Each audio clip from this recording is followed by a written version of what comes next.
পাকিস্তানে সিরিজ জয় বাংলাদেশের ক্রিকেটে মাইল ফলক। এই সাফল্য আগামীর প্রেরণা দেশে ফিরে বলেছেন অধিনায়ক নাজমুল হোসেন শান্ত। আসন্ন ভারত সফরে এই আত্মবিশ্বাস কাজে লাগবে মনে করেন তিনি। অ্যাওয়ে সিরিজে সাফল্য পেতে ধারাবাহিক পারফরম্যান্সে গুরুত্ব দিচ্ছেন শান্ত। বুধবার রাতে 2 ধাপে দেশে ফিরেছেন টাইগার ক্রিকেটাররা। অন্ধকারের মাঝে আলোর দিশা। রাওয়ালপিন্ডিতে ইতিহাস গড়ে ট্রফি হাতে মাথা উঁচু করে দেশে ফিরেছে নাজমুল শান্তর দল। বিমানবন্দরে টাইগারদের বরণে বিসিবির ছোটখাটো আয়োজন। এনজিওর কিস্তি প্রথমবার বিকাশ পেমেন্ট করলেই 20 টাকা ইনস্ট্যান্ট ক্যাশব্যাক। এই বিজয় গৌরবের, দেশের অস্থিরতায় বড্ড স্বস্তির। এ সফরে যে বিশ্বাস জন্মেছে তা ধরে রাখার চ্যালেঞ্জ অধিনায়কের কণ্ঠে।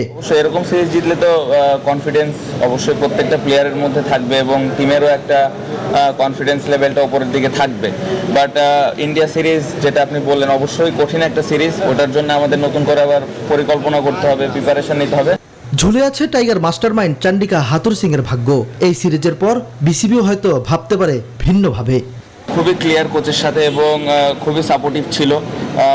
প্রপার প্ল্যান, প্রত্যেকটা প্লেয়ারকে প্রপার প্ল্যান দিয়েছেন এবং ড্রেসিং রুমের পরিবেশ খুবই দারুণ ছিল। যে প্লেয়ারটা পারফর্ম করে নাই বা যে প্লেয়ারটা পারফর্ম করেছেন একজন আরেকজনের পাশে ছিল। সংবর্ধনার অপেক্ষা শান্তদের, শুধু সাকিবই মিস করবেন। দল দেশে ফিরলেও ইংল্যান্ড গেছেন বিশ্বসেরা অলরাউন্ডার। সাকিবের কঠিন সময়েও পাশে আছে সতীর্থরা।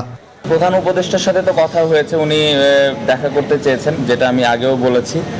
সাকিব ভাইয়ের বিষয়টা নিয়ে অবশ্যই এটা একটা ডিফারেন্ট বিষয়, বাট প্রত্যেকটা প্লেয়ার সাকিব ভাইয়ের পাশে আছেন। ভারত সফরের জন্য সাদা বলের ক্রিকেটারদের প্রস্তুতি শুরু হবে রোববার। শান্তরা ভারত মিশনে যাবেন 15 সেপ্টেম্বর। ইমরান হোসেন, নিউজ 24, ঢাকা।